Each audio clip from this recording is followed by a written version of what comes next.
नमस्कार। World news में आज अमेरिका और ईरान के बीच तनाव बढ़ता ही जा रहा है। एक तरफ जंग की तैयारियां शुरू हो चुकी हैं, वहीं ईरान की तरफ से पाकिस्तान के जरिए बातचीत का एक और प्रस्ताव अमेरिका को दिया गया, लेकिन राष्ट्रपति ट्रंप ने उसे भी खारिज कर दिया, जिसके बाद कहा यह जा रहा है कि अब बातचीत नहीं, जंग होगी।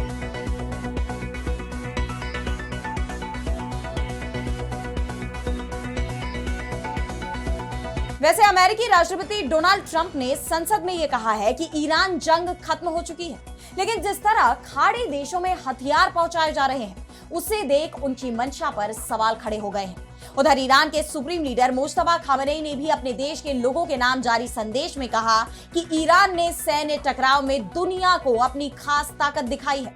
ईरानी सेना IRGC ने भी हॉर्मुज पर अपना कब्जा स्थापित करते हुए नए नियम जारी कर दिए हैं। ऐसे में सवाल ये उठ रहे हैं कि क्या अमेरिका ईरान में फिर छिड़ने वाली है जंग? क्या है पश्चिम एशिया में मौजूदा हालात? इस पर हम करेंगे विस्तार से चर्चा, लेकिन आइए जरा उन खबरों को भी देख ले जिन पर आगे होगी बात। अमेरिका और यूरोप में बढ़ा तनाव। अमेरिकी राष्ट्रपति ट्रंप ने यूरोपीय कारों पर लगाया 25% टैरिफ। जर्मनी से लौटेंगे 5000 अमेरिकी सैनिक। यूरोपियन आयोग ने भी कड़े कदम उठाने की कही बात। दुनिया से अमेरिका की सुप्रीमेसी हुई खत्म। वॉशिंगटन के झांसे में नहीं आ रहे छोटे छोटे अफ्रीकी देश। घाना से लेकर जिम्बाब्वे तक एक के बाद एक कई देशों ने ठुकराई अमेरिका की डील। बांग्लादेश में सरकार बदलते ही पूर्व कार्यवाहक PM यूनुस पर गिरी गाज। अपने ही देश के बैंक को 100 करोड़ का चूना लगाने के लगे आरोप। सरकार ने दिए जांच के आदेश। और चलते चलते में देखेंगे दुनिया की वो सबसे शांत जगह जहां पल के झपकाना भी बन जाता है शोर। इन सभी खबरों पर हम विस्तार से करेंगे बात, लेकिन पहले एक नजर हेडलाइंस पर। चीन अब कॉम्पिटिटर बनकर रेस नहीं लगा रहा, अब वो जियोपॉलिटिक्स में चाहता है बदलाव। अमेरिका के टॉप जनरल स्टीफन ने जताई चिंता, ट्रंप प्रशासन को किया आगाह। लेबनान पर इजरायल की ताबड़तोड़ एयर स्ट्राइक, एक सैनिक समेत 5 लोगों की मौत। सीजफायर लागू होने के बावजूद जारी हमलों ने नागरिकों की सुरक्षा पर उठाए गंभीर सवाल। अमेरिकी राष्ट्रपति ट्रंप ने हवाना पर प्रतिबंधों का बढ़ाया दायरा। भड़का क्यूबा, आदेश को किया खारिज, कहा यह संयुक्त राष्ट्र के चार्टर का उल्लंघन। रूस के एक और तेल भंडार पर यूक्रेन का हमला। ब्लैक सी के पास स्थित शहर तुआप्से के तेल टर्मिनल पर दागे ड्रोन। 9 मई को युद्धविराम की संभावना के बीच हमले से बढ़ा तनाव। तो अमेरिका और ईरान के बीच दोबारा जंग की आशंका बढ़ती जा रही है। अमेरिकी राष्ट्रपति डोनाल्ड ट्रंप ने एक बार फिर शांति वार्ता के लिए ईरान का प्रस्ताव खारिज कर दिया है, लेकिन वो जंग लड़ने की भी बात नहीं कह रहे, बल्कि उनका कहना है कि ईरान के साथ जंग खत्म हो गई है। पॉलिटिको की रिपोर्ट के मुताबिक ईरान युद्ध की 60 दिन की कानूनी समय सीमा खत्म होने के बाद अमेरिकी राष्ट्रपति ने संसद को बताया कि ईरान के खिलाफ चल रहा युद्ध खत्म हो गया है। 7 अप्रैल 2026 के बाद से अमेरिका और ईरान के बीच कोई गोलीबारी नहीं हुई है।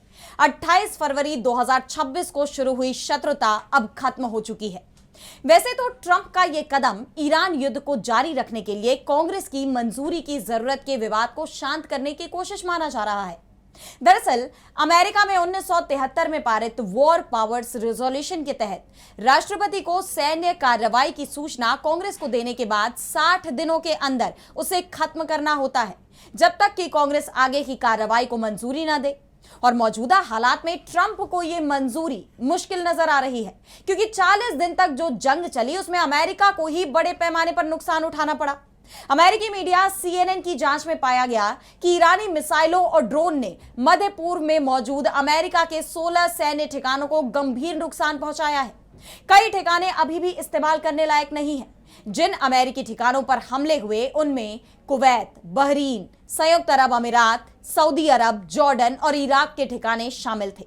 ईरानी हमलों के निशाने पर आधुनिक विमान थे। इनमें अमेरिकी E-3 सेंट्री सर्विलांस विमान भी शामिल था, जिसे खाड़ी में अमेरिका की आंख कहा जाता है।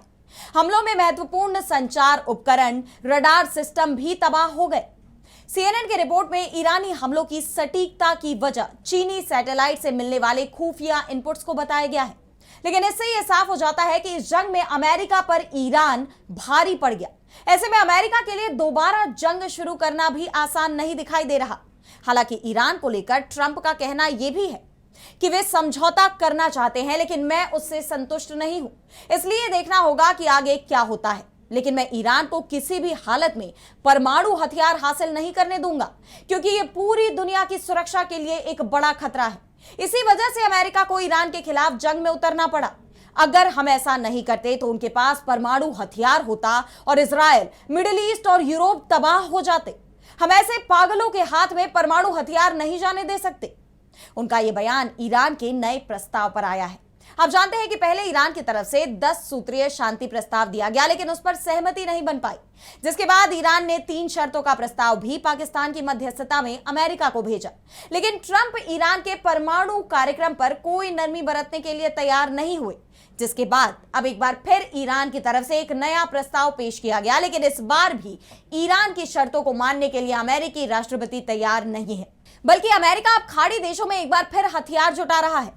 अमेरिका ने मध्य पूर्व में अपने सहयोगियों के लिए 8.6 अरब डॉलर के हथियार सौदों को मंजूरी दे दी है। अमेरिका जिन देशों को हथियार देगा उसमें इजराइल, कतर, कुवैत और संयुक्त अरब अमीरात यानी यूएई शामिल है। इस फैसले के तहत कतर को patriot air and missile defence system की सप्लाई और सपोर्ट सर्विसेज दी जाएंगी। इसके अलावा एडवांस्ड प्रिसीजन किल वेपन सिस्टम भी बेचे जाएंगे, यानी तैयारी जंग की चल रही है। ऐसे में ईरान भी अब अपनी स्थिति मजबूत करने में जुट गया है, ताकि जंग के हालात में वो अमेरिका का एक बार फिर डट कर मुकाबला कर पाए।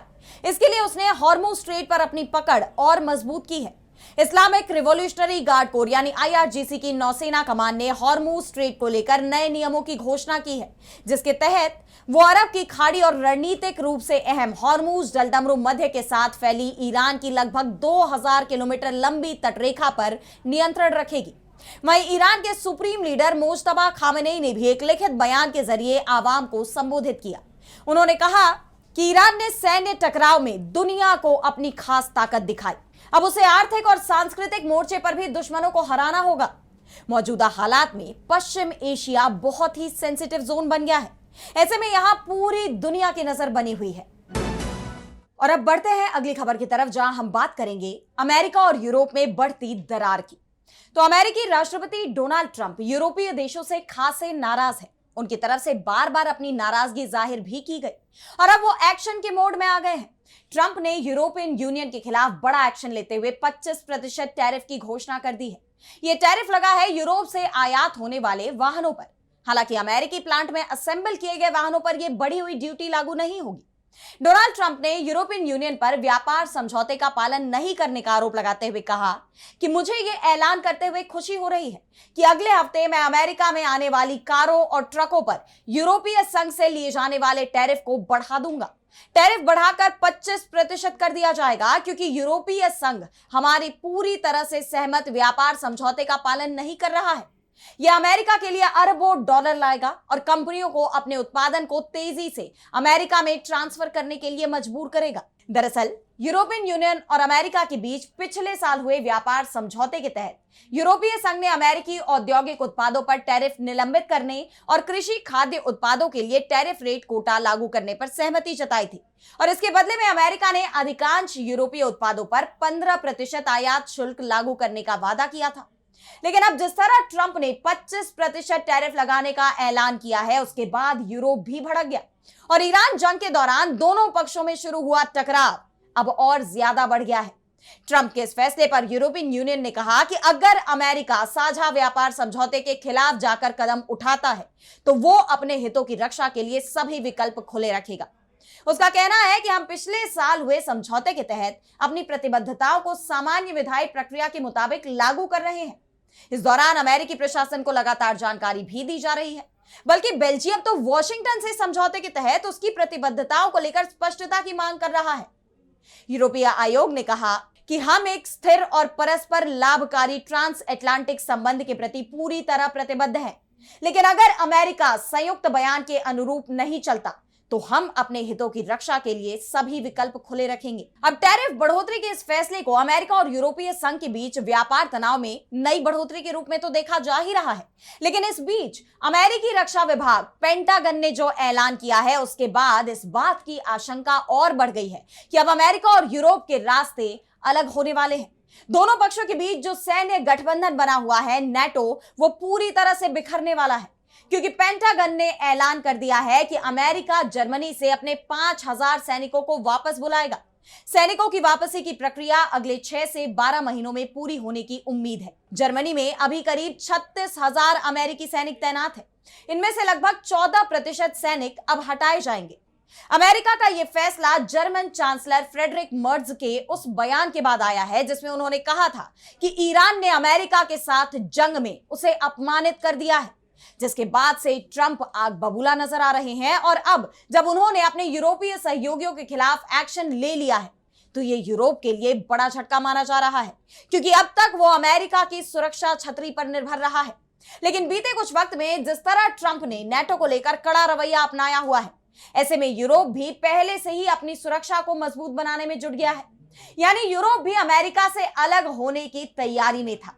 ऐसे में अब देखना यह होगा कि ट्रंप के इन फैसलों से यूरोप और अमेरिका के रिश्ते अब किस दिशा में आगे बढ़ते हैं।